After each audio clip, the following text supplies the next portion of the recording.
안녕하십니까, 레이우동입니다. 일단 우리가 사진관 같은 곳에서 사진을 찍을 때도 뒷 배경하고 반사판 같은 게 있지 않습니까?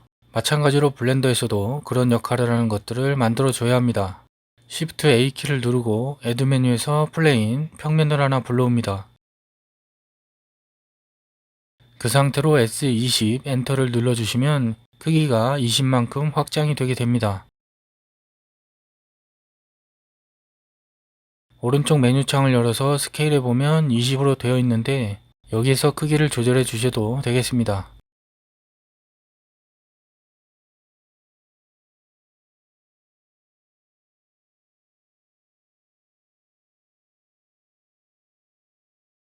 여태까지는 이동 기준물을 사용했었는데 이번에는 단축키 G키를 이용해서 Z축에 고정을 시켜서 이동을 시켜보도록 하겠습니다.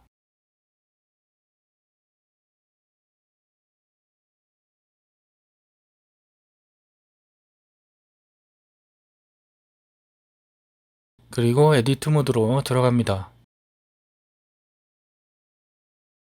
엣지 선택 모드로 바꿔주시고요.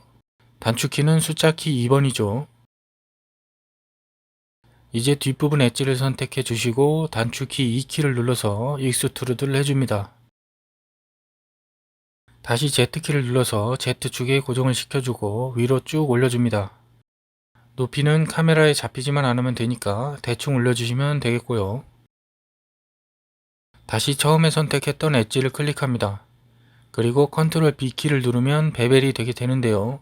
마우스를 살짝 뒤로 당긴 상태에서 마우스 휠을 돌려보면 엣지가 나뉘면서 곡선 형태로 바뀌게 됩니다.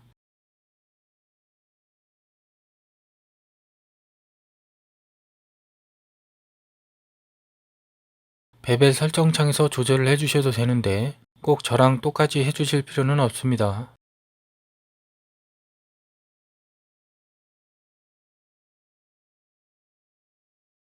다 됐으면 오브젝트 모드로 나와서 마우스 오른쪽 메뉴를 열고 쉐이드 스무스를 해서 표면을 매끄럽게 마무리를 해줍니다.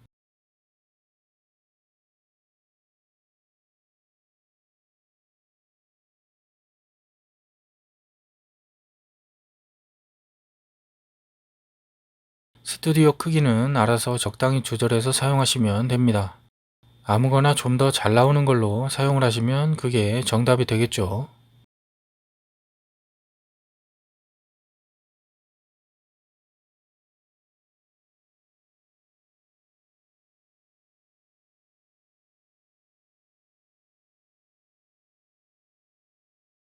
다음으로는 카메라의 위치를 잡아주는 건데요. 처음에 숨겼던 카메라와 조명을 다시 보이게 해줍니다. 그리고 카메라를 선택하고 넘버 패드 7번을 눌러서 탑뷰로 바꿔줍니다. 정면에서 찍을 거니까 카메라의 위치가 정중앙이 되도록 맞춰줘야겠죠.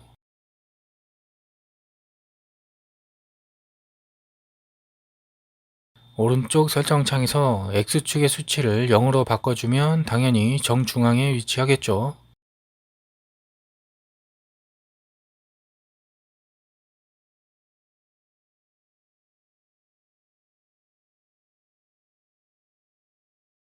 이제 카메라의 각도를 얼굴 쪽으로 돌려줘야 하는데요.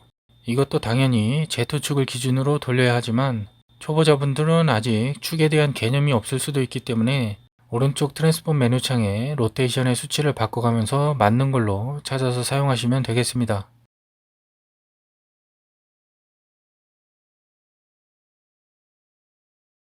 다 됐으면 전체 샷이 될 수 있도록 카메라를 조금 뒤로 옮겨줍니다.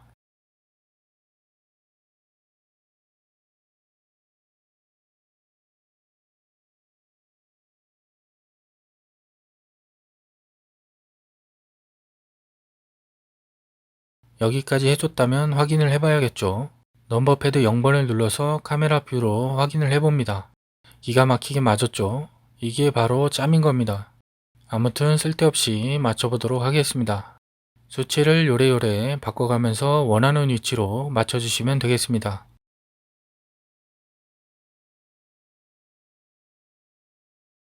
전 시간에 배웠던 것도 한번 사용을 해주고요. 화면을 움직이면 카메라 뷰 화면은 풀리게 되고요. 이번에는 다른 각도에서 찍고 싶을 때인데요. 카메라 한 대로 이리저리 찍을 수는 없지 않습니까? 그럴 때는 카메라를 선택하고 Shift D키를 눌러서 복사를 해서 사용하시면 편리하게 사용하실 수가 있습니다.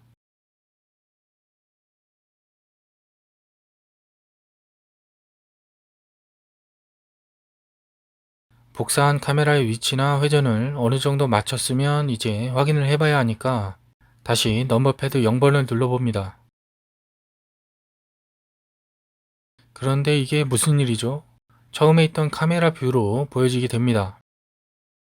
카메라를 잘 보면 위에 삼각형이 보이는데 첫 번째 카메라는 채워져 있고 복제한 카메라는 비워져 있죠. 즉 활성 카메라는 삼각형이 채워져 있는 처음에 만들었던 카메라인 것이죠. 이걸 새로 만든 카메라로 바꿔주려면 바꾸려고 하는 카메라를 선택하고 컨트롤 넘버패드 0번을 누르게 되면 복제한 카메라로 활성이 바뀌게 됩니다. 복습 차원에서 다시 한번 바꿔볼까요?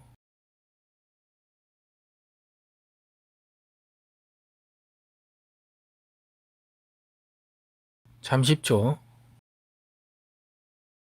그리고 수치로 각도를 맞추는 것 외에도 오른쪽 메뉴창에 뷰라는 메뉴가 있는데 거기 보시면 카메라 투 뷰에 체크를 해주게 되면 뷰를 카메라에 고정을 시켜서 좀 더 쉽고 빠르게 카메라의 각도를 맞춰줄 수가 있습니다.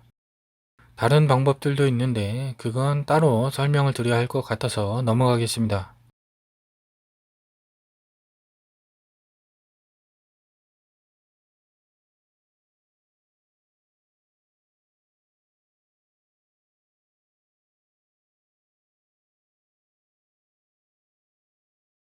다음은 조명인데요. 이건 솔직히 정답이 없습니다.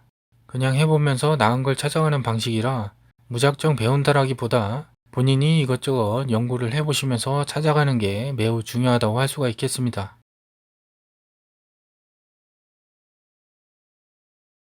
아무튼 앞쪽으로 위치를 시키고 렌더 뷰로 바꿔서 보면 이런 식으로 조명이 비춰지는 걸 볼 수가 있습니다.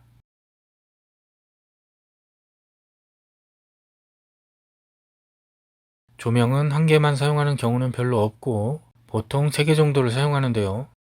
기본적으로 널리 알려진 건 3포인트입니다. 앞쪽에 하나, 옆쪽에 하나, 그리고 뒤쪽에 하나. 정확히 정해진 위치는 없으니까 이리저리 움직여가면서 본인만의 노하우를 쌓는 것이 매우 중요합니다.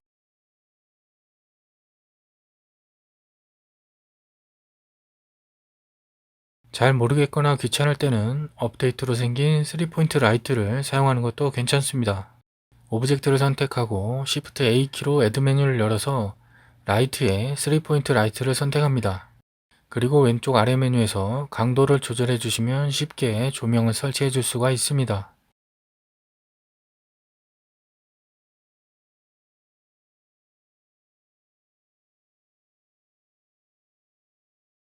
원하는 조명을 선택하고 종류를 바꿔줄 수도 있고요.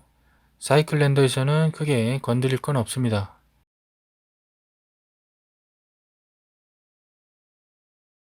그냥 컬러는 색상, 파워는 강도, 스페큘러는 반사, 레디우스는 범위인데 집중도라고 보시면 되겠습니다.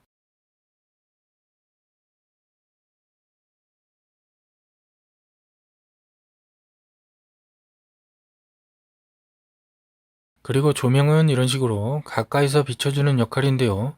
전체적인 조명도 맞춰주셔야 합니다. 월드 메뉴에 가서 보면 스트렝스, 즉 강도죠. 수치를 바꿔보면 이런 식으로 배경 전체가 밝아지는 게 보이실 겁니다. 그리고 컬러도 조절을 해줄 수가 있습니다. 다른 건 크게 중요한 것들이 아니라서 머리만 아프니까 넘어가는 게 좋겠습니다. 이제 색상을 넣어줘야 하는데요. 아무래도 직접 보면서 넣어주는 게 좋겠죠. 오른쪽 렌더 메뉴에서 렌더 엔진을 사이클스로 바꿔줍니다.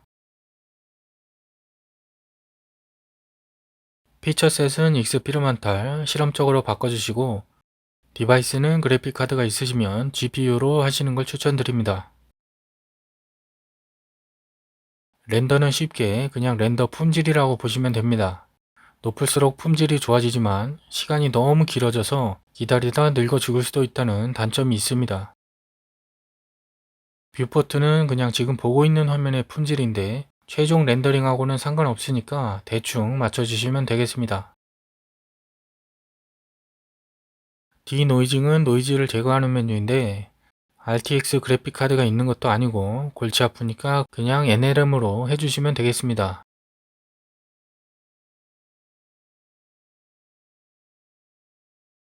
그리고 퍼포먼스인데 이건 렌더링 되는 양을 조절해 주는 겁니다. 별다른 의미는 없고요. 단지 렌더링 시간의 차이만 있는 거라 안 건드리셔도 됩니다. 다음은 출력 설정입니다. 해상도야 뭐 다들 아실 거고 다른 건 건드릴 필요 없고 쭉 내려가서 아웃풋은 저장 경로를 지정해 주는 곳이고요. 이미지는 따로 저장이 되지 않는다는 거 알아두시면 되겠습니다. 이미지 설정은 PNG, RGBA 16으로 하시면 딱히 건드릴 건 없습니다. 다음은 뷰 레이어 설정인데 여기서는 솔직히 지금 상태에서는 할 수 있는 게 아무것도 없습니다. 대부분 노드를 이용해야 하는 거고 어느 정도 여기 나오는 기능들에 대해서 이해를 하고 계셔야 하기 때문에 지금은 알아봐야 머리만 아프니까 넘어가도록 하겠습니다. 여기서는 디노이징 체크만 되어 있는지 확인만 해주시면 되겠습니다. 여기까지 다 됐으면 위에 쉐이딩을 클릭해서 쉐이딩 메뉴창으로 이동을 합니다. 그리고 뷰를 렌더 뷰로 바꿔주시고요. 컴퓨터 사양이 조금 떨어지시는 분들은 마테리얼에서 씬 라이츠하고 씬 월드에 체크를 해주시면 렌더 뷰와 비슷하게 보이니까 마테리얼 뷰를 사용하시는 것도 좋은 방법이고요. 모델이 워낙 간단한 거라 저는 렌더 뷰에서 하도록 하겠습니다. 그럼 먼저 눈알에 색을 넣어 보겠습니다. 눈알을 선택하고 밑에 뉴를 눌러주면 되는데요. 마테리얼 메뉴에서 뉴를 눌러주셔도 똑같은 거니까 아무거나 사용을 하시면 되겠습니다. 뉴를 누르고 마우스 휠을 돌려서 줌아웃을 해보면 이런 식으로 노드가 보일 건데요. 베이스 컬러의 색상을 검은색으로 조절해 줍니다. 근데 눈알에는 광택이 조금 필요하겠죠. 일단 몇 가지 설명을 드리자면 메탈릭은 이름에서부터 알 수가 있죠. 금속성을 말하는 겁니다. 다음은 스페큘러인데 이건 반사고요. 수치를 조절해보면 대충 감이 오실 겁니다. 그리고 러프니스가 있는데 이건 거칠기입니다. 반사와는 다르게 이건 광택의 개념이고요. 눈알에 광택을 넣어줄 거니까 0.1 정도로 설정을 해줍니다. 눈알이 반짝반짝해졌죠. 다음은 콧구멍인데요. 그냥 뉴를 눌러서 해주셔도 되는데 이런 방법도 있다 정도로 하나만 설명드려 보겠습니다. 눈알을 선택하고 눈알의 마테리얼을 드래그해서 콧구멍에 올려놓으면 똑같은 마테리얼을 가지게 됩니다. 그래서 움직여보면 이런 식으로 둘 다 같이 색이 바뀌게 되는데 이럴 때는 화면에 보이는 부분을 눌러서 개별화를 시켜주시면 됩니다. 그러면 이렇게 이름이 바뀌게 되면서 따로 설정을 해줄 수가 있게 되는 것이죠.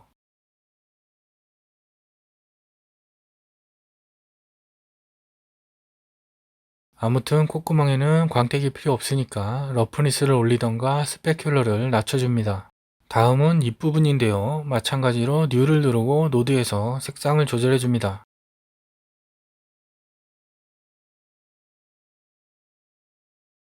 뿔도 마찬가지로 똑같이 해주시고요. 다음은 몸통인데 하나의 오브젝트에 한 개 이상의 색상을 넣는 방법입니다. 필수로 알아두셔야겠죠.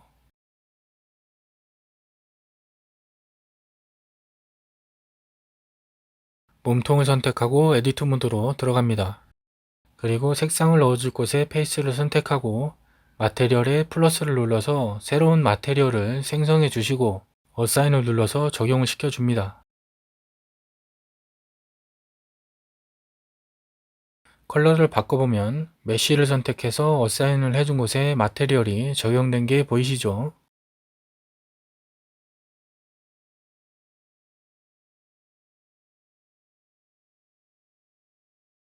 다시 오브젝트 모드로 나옵니다. 그리고 첫 번째 마테리얼, 몸통 전체 마테리얼이죠. 선택을 해줍니다. 얼룩을 넣어줘야 하기 때문이죠. 일단 프린시플드 노드를 선택하시고 컨트롤 T를 누르게 되면 이런 식으로 기본 노드 트리가 나오게 되는데요. 이게 안 되시는 분들은 환경 설정으로 가셔서 애드온즈에 보시면 검색창이 있는데 거기에 노드를 입력해 줍니다. 그럼 노드 랭글러라고 있을 건데 체크를 해주고 세이브를 해줍니다.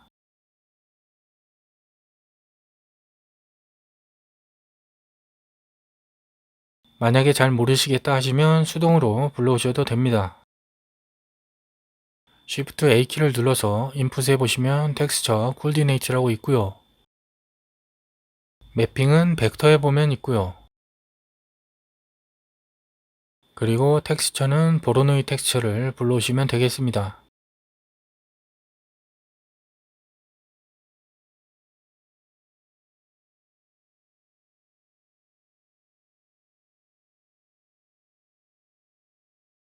마지막으로 컨버터에서 컬러 램프를 불러옵니다. 컬러 램프의 컬러를 프린시플드 노드의 컬러로 연결시켜 주시고요. 리니어를 콘스탄트로 바꿔줍니다. 보로노이의 디스턴스를 팩터에 연결시켜 주시고요. 매핑의 벡터를 보로노이 노드 벡터에 연결시켜 주시고 텍스처 코디네이트의 오브젝트를 매핑 노드의 벡터에 연결해 주시면 됩니다. 이제 컬러 램프에 포인트를 옮겨보면 검은 반점들의 크기가 줄어들거나 늘어나는 게 보이실 겁니다. 컬러 램프는 이런 역할이고요. 다음은 점들을 만들어주는 보로노이 텍스처입니다. 스케일은 점들의 개수이고요. 랜덤리스는 정렬되는 형태를 조절해주는 곳입니다.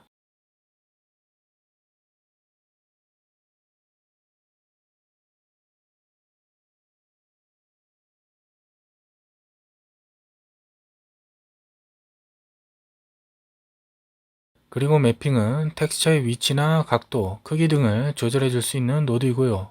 X축은 좌우로, Y축은 앞뒤로, Z축은 위아래로 위치를 이동시켜 주는 것입니다. 수치를 조절해서 알맞게 맞춰주시면 되겠습니다. 텍스처 코디네이트는 설명하자면 길어서 따로 영상을 만들 거라 이것도 넘어가겠습니다.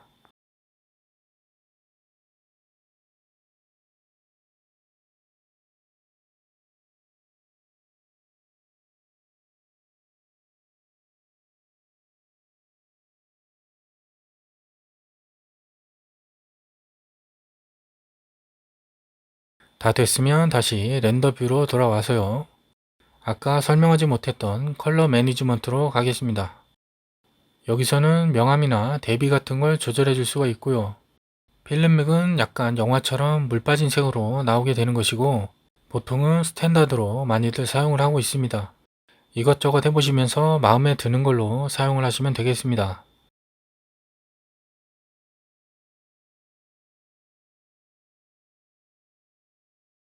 이런 반사판 색상을 넣어주는 걸 깜빡했습니다. 반사판 오브젝트를 선택하고 뉴를 눌러서 마테리얼을 생성해 주시고요. 마찬가지로 컬러를 조절해 주시면 되겠습니다.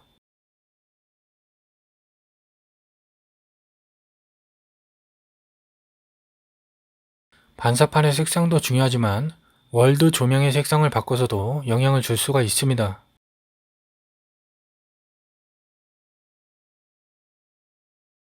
그리고 가까이서 직접적으로 영향을 주는 조명의 색상도 바꿔가면서 좀 더 나은 결과물을 만들 수가 있습니다.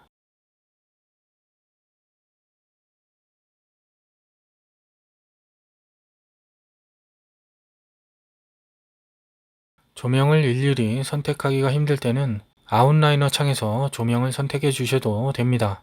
조명의 색상만 잘 조절을 해줘도 결과물의 퀄리티가 상당히 상승할 수가 있으니까 많이 해보시면서 답을 찾아보시는 걸 추천드립니다.